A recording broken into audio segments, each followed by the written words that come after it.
बसलेले लोक म्हणत असतील आता कितीतरी लोक राहिले, प्रत्येक जण यायला आहे, प्रत्येक जण येतोय, बोलतोय, प्रत्येक जण येतोय, बरोबर आहे ना? माता मावलं ताट बसा सगळ्यांनी, जे उभे आहेत त्यांनी तर समोर येऊन बसा, जास्त वेळ घेणार नाही तुमचा. आपल्या बापान आपल्यासाठी जीव दिला, आपण एक दिवस इथं उन्हात बसलो म्हणजे काय लय मोठा तीर मारणार नाही. या इकडे समोर या, सगळ्यांनी ताट बसा. खूप वेळ झालं. महामानव महात्मा फुले साहेब, महामानव डॉक्टर बाबासाहेब आंबेडकरांचा हा संयुक्त जयंतीचा जन्म उत्सव सुरू आहे आणि बरेच जण येत आहेत, वक्ते बोलतायत. तुमच्या गावातले लहान लहान छोटे मंडळी चांगले बोलले, इथं पोलीस झालेले आमची ताई चांगले बोलली, या गावचे आपले पहिले वकील आणि आमचे मित्र, आमचे मार्गदर्शक म्हणावं लागेल. ज्यावेळेस सर डिग्रीला होते त्यावेळेस मी शाळेमध्ये होतो आणि आम्ही एकाच हॉस्टेलला राहायचो, तेव्हापासून आम्ही बाबासाहेबांची चळवळ चालवते, तेव्हापासून आम्हाला बाबासाहेब कळाले. आणि मग सरने मला गेल्या 15 दिवसापासून म्हणत होते की सर नाही, गावाकडे यायचंय, तुम्हाला यायचंय, बोलायचंय. आणि फार छान वाटलं मला. मी 14 एप्रिल 11 एप्रिल पासून महाराष्ट्रामध्ये वेगवेगळ्या ठिकाणी जातोय आणि इथं आल्यानंतर मला आज समाधान वाटलं. याच्यासाठी आपल्या सगळ्या गावकऱ्यांसाठी एकदा जोरदार टाळ्या झाल्या पाहिजे, त्या विचारांच्या जयंतीसाठी जोरदार टाळ्या झाल्या पाहिजेत, एकदा जोरदार घोषणा झाली पाहिजे. बोधिसत्व भारतरत्न महामानव डॉक्टर बाबासाहेब आंबेडकरांचा विजय असो, महात्मा फुलेंचा विजय असो, छत्रपती शिवाजी महाराजांचा विजय असो, लोकशाहीर अण्णाभाऊ साठेंचा विजय असो, राजर्षी शाहू महाराजांचा विजय असो, पुण्यश्लोक अहिल्यादेवी होळकरांचा विजय असो. तुमच्या माझ्यासाठी ज्या ज्या महामानवांनी क्रांती केली, विचार चालवले, ज्या ज्या महामानवांनी आपलं आयुष्य वेचलं, त्या सगळ्या महामानवांची ओळख तुम्हाला आहे. त्या सर्व बहुजन महामानवांना, आपल्या सर्व लोकांच्या वतीनं मी त्यांच्या विचारांना, क्रांतीला, जीवनचरित्राला अभिवादन करतो. बघा मित्रांनो, आज भीमजयंती आपण साजरी करतोय, रात्री आपण डीजे लावून नाचणार आहोत. या वर्षी बऱ्याच लोकांनी चर्चा, महाचर्चा सुरू केली होती की भीमजयंतीला डीजे लावायचा का नाही लावायचा, भीमजयंतीला नाचायचं का नाही नाचायचं, भीमजयंती वाचून साजरी करायची का नाचून साजरी करायची. बऱ्याच प्रकारची चर्चा यावर्षी झाली. बऱ्याच न्यूज चॅनलला बडे बडे विचारवंत येऊन चर्चेचं नियोजन करण्यात आलं. ज्या काही गोष्टी असतील, मला या माध्यमातून पहिल्यांदा या ठिकाणी सांगायचंय की बाबा, आमच्या बाप्पाची जयंती आम्ही वाचून 364 दिवस वाचून साजरी करणार आणि 365वा दिवस म्हणजे 14 एप्रिल किंवा तुमच्या गावातला आजचा दिवस मोठ्या आनंदाने नाचून जयंती साजरी करणार. कारण हजारो वर्षापासून तुम्हाला आम्हाला गुलामीमध्ये ठेवलं होतं. तुम्ही आम्ही माणसच होतो, पण या माणसांना माणूस म्हणून किंमत नव्हती. गावकुसाच्या बाहेर आजही आम्ही राहतो, पण यापूर्वी तुमची सावली जरी पडली तरी विटाळ व्हायचा, तुमची थुंकी जरी रस्त्यावर पडली तरी ते विटाळ मानलं जायचं. तुमच्या कंबरेला झाडू होता आणि गळ्याला मडकं होतं. अशा या हजारो वर्षापासून अंधारात ठेवलेल्या, हजारो वर्षापासून गुलामीत राहिलेल्या या सगळ्या समस्त समाजाला महामानव डॉक्टर बाबासाहेब आंबेडकरांनी संविधानाच्या मार्गाने सन्मान दिला, जगण्याचा मार्ग दिला, माणसाला माणसात आणलं. म्हणून या महामानवाची जयंती आज फक्त चाटगाव मध्ये नाही, फक्त महाराष्ट्रात नाही, फक्त भारत देशामध्ये नाही, तर या वर्षी जवळपास 155 देशामध्ये आपल्या बापाची जयंती साजरी झाली. हा सन्मान तुम्हाला कोणत्याही महापुरुषाच्या बाजूने दिसणार नाही, लक्षात घ्या. तुमच्या सर्वांच्या हातामध्ये मोबाईल आहेत, तुम्ही त्या मोबाईलवर टाका आता 14 एप्रिल व्हिडिओ न्यूयॉर्क एवढं फक्त टाका. न्यूयॉर्कच्या त्या शहरामध्ये, अमेरिकेच्या त्या शहरामध्ये, अमेरिकेच्या देशामध्ये निळे झेंडे घेऊन लोक रस्त्यावर होते. 14 एप्रिलला महामानव डॉक्टर बाबासाहेब आंबेडकरांची जयंती साजरी करत होते. पण बघा, आम्ही नाचून जयंती साजरी करतोय, आम्ही वाचून जयंती साजरी करतोय. पण 2026 ला भारतातल्या केवळ दलित समाजासाठी नाही, केवळ ओबीसी समाजासाठी नाही, केवळ मराठा बांधवांसाठी नाही, तर समस्त बहुजन समाजाला, या भारतामध्ये माणूस म्हणून जन्म घेणाऱ्या प्रत्येकासाठी हे महत्वाचं आहे की हे संविधान केवळ दलितांचं, बहुजनांचं नाही, हे संविधान या भारत भूमीमध्ये जन्म घेणाऱ्या प्रत्येकाचं आहे. ही जाणीव करून घेणं ही भीम जयंतीची जबाबदारी, लक्षात घ्या. मी यावर्षी इथं आलोय, मला इथं येऊन मोठ्यानं भाषण करून तुमच्या टाळ्या घ्यायच्या नाहीत. तुम्ही उद्या मला बोलू नका, पण मी ज्या ज्या ठिकाणी जातो त्या ठिकाणी सांगत असतोय की भीम जयंती ही भीमवाड्याच्या बाहेर गेली पाहिजे. पुढच्या वर्षी भीमजयंती गावातल्या मुख्य चौकात साजरी झाली पाहिजे. सरपंच सांगत होते की मी इथं या ठिकाणी एक आंबेडकर भवन उभा करतो, इथं जागा भेटत नाही, नाही भेटू द्या. गावातली दुसरी एखादी जागा असेल ना सरकारची, त्या ठिकाणी आंबेडकर भवन उभं करा आणि त्या ठिकाणी एखादं ग्रंथालय उभं करा, जिथं बाबासाहेबांचे ग्रंथ असतील, जिथं विद्यार्थ्यांना वाचण्याची व्यवस्था होईल. आज तुमच्या गावामध्ये 10 विद्यार्थी बोललेत, पुढच्या वर्षी 20 विद्यार्थी बोलू द्या. त्याचं टेन्शन घेऊ नका. इथल्या मान्यवरांना विचार करू नका. मान्यवरांना कुठं गर्दी घाई गडबड जायचंय त्यांना विचारत गावामध्ये घराघरामध्ये बाबासाहेबांचा विचार पोहोचणं गरजेचं आहे. बघा इथं माता माऊल्या बसल्यात. तुम्हाला हात जोडून सांगायचंय, रमाई सारखी तुमच्याकडे आदर्श आहे, सावित्री सारखी तुमच्याकडे आदर्श आहे.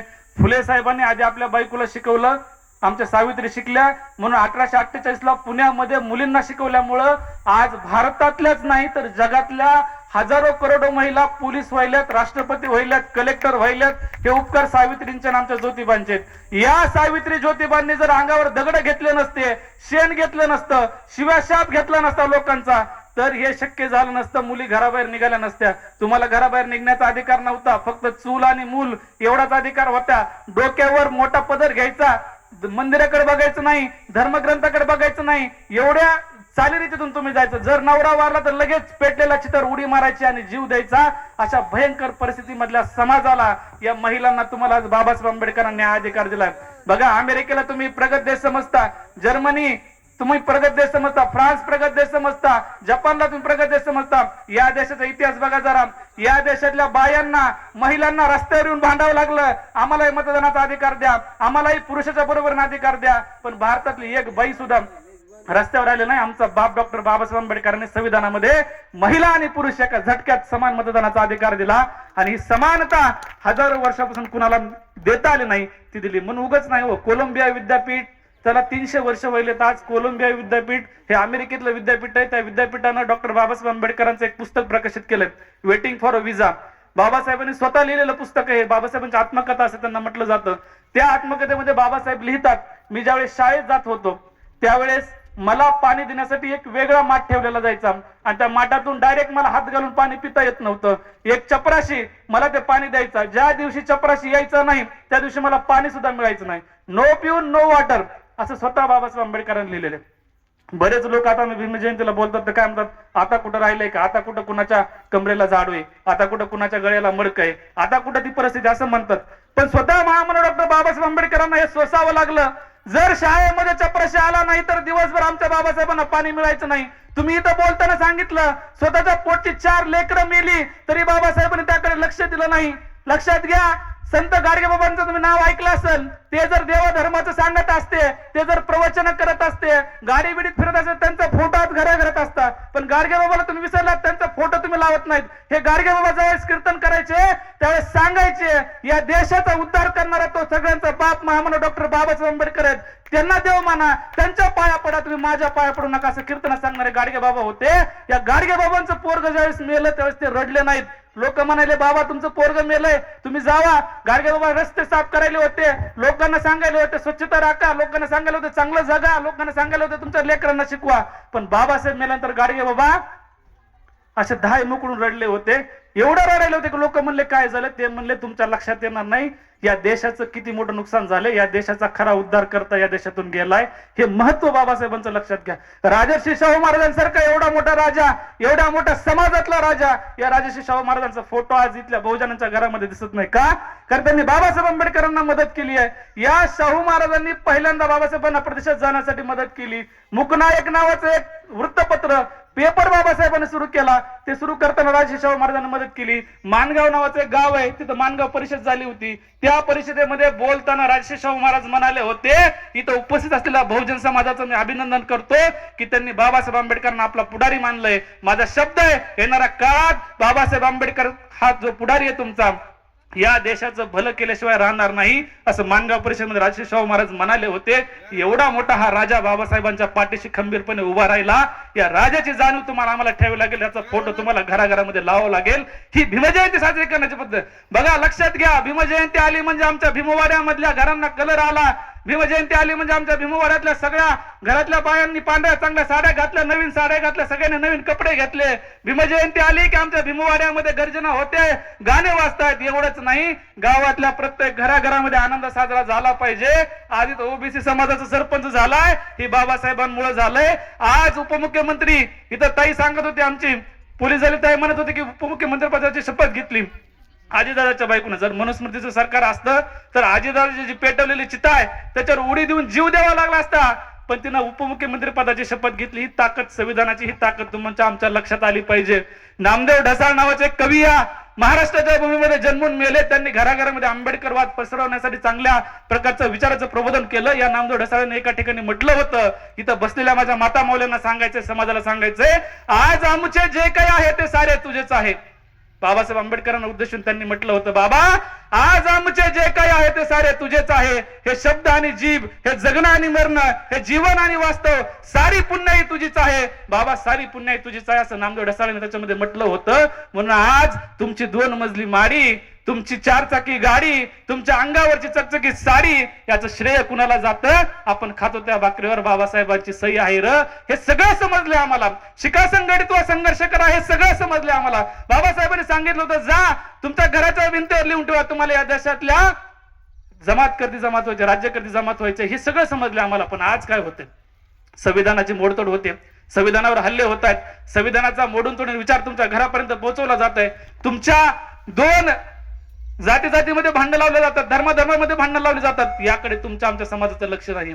आग्र्यामध्ये एकदा एक रॅली निघाली होती आणि त्या रॅलीला संबोधन करताना डॉक्टर बाबासाहेब आंबेडकरांनी म्हणलेलं आहे, बघा तुम्हाला हे पुस्तक दिलंय, तुम्ही हे पुस्तक वाचा. बाबासाहेब आंबेडकरांची भाषण आहे, याच्या एक संदर्भातलं एक स्पेशल पुस्तक आहे, पुस्तक तुम्ही वाचा. बाबासाहेबांनी लिहिलेलं वाचल्यानंतर तुमच्या सगळं लक्षात येईल. मला इथं बोलवण्याची गरज नाही, इथं तुमचं भाषण ऐकायची गरज नाही, हे संविधान लक्षात येईल. हे जे संविधान आहे ना, हे संविधान मोठं पुस्तक वाचायची गरज नाही. माझ्याकडे एक छोटं संविधान आहे, 395 कलम लिहिलेले. या संविधानानं या भारतातल्या जगामध्ये कुणीही तुमचा उद्धार केला नसता, या संविधानाने केलेला आहे. चमत्कार करण्याची गरज नाही. बाबासाहेबांनी त्याच्यासाठी अहोरात्र मेहनत घेतली, शिक्षण घेतलं, परदेशात गेले, वृत्तपत्र चालवलं, भाषण केली, चळवळ चालवली, पाहिजे त्या गोष्टी केल्या. स्वतःच्या कुटुंबाकडे लक्ष दिलं नाही. ती माता रमाईंचा तिथं फोटो आहे, त्या रमाईच्या त्या चरित्राकडे बघा. तुम्हाला आज घरामध्ये सगळ्या सुविधा आहेत, त्या रमाईला एकही सुविधा नव्हती. पण ती रमाई कधीही त्या बाबासाहेबांना म्हणली नाही तुम्ही असंच करायला तसंच करायला. त्यांना माहित होतं की माझा जो बाबासाहेब आहे तो परदेशामध्ये जाऊन शिक्षण घेतोय, तो या समाजाचा, या देशाचा उद्धार करणार आहे. तिथं माझं वैयक्तिक सगळं त्यांनी बाजूला ठेवलं. बघा ना किती त्रास सहन केला असेल.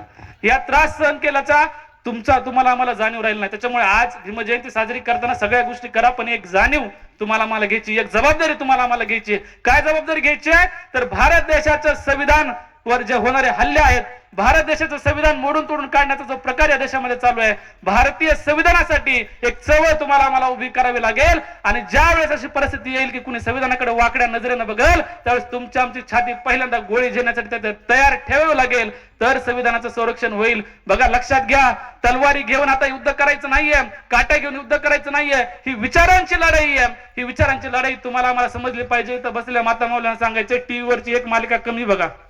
मालिका बघतात का नाहीत? बघतात का? बोला, तुम्हाला बोललं पाहिजे. इकडचं बघा, इकडे संख्या कमी आहे, इकडची लोकसंख्या जास्त होती, उठून गेले लोक इथं. पण इथं बसलेल्या माझ्या ज्या माता मौल्यात कुणीच उठून गेलं नाही. आहेत तशा आहेत. कुटुंबातली खरी जबाबदारी माझ्या इथं बसलेल्या आई माया एकट्यांना कळते. टीव्हीवरच्या मालिका बघतात का नाहीत? मालिकेमध्ये काय दाखवतात? वेगवेगळ्या साड्या, वेगवेगळे गळ्यातले, वेगवेगळे कानातले, ह्याच्या व्यतिरिक्त काय दाखवतात का? 14 एप्रिलला एका तरी मालिकेत बाबासाहेबांचा फोटो तरी दाखवला का? मला सांगा, एका तरी मालिका दाखवला का? आता ती स्टार प्रवाहावर आमच्या ज्योतिबांची, सावित्री यांची मालिका सुरू झाली, ती तुम्ही बघत जा. तिथं खरा संघर्ष तुम्हाला कळेल. आमच्या ज्योतिबांना कशा जोड्यानं मारलं लोकांनी, घरातून हाकलून दिलं. आज माळी समाज म्हणते आमचे ज्योतिराव, आमचे ज्योतिराव, पण पहिल्यांदा त्याच समाजाने त्या ज्योतिरावांना बाहेर काढलं होतं. माझं म्हणणं, एक मालिका कमी बघा, पण बाबासाहेबांचा विचार तुम्ही येताना एक घ्या.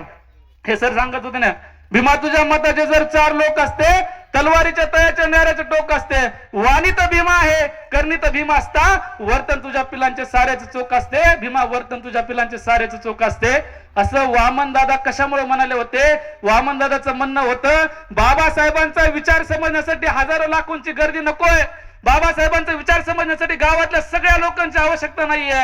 या माझ्या चाटगावच्या 5च भीमरायांच्या विचारांची आवश्यकता आहे.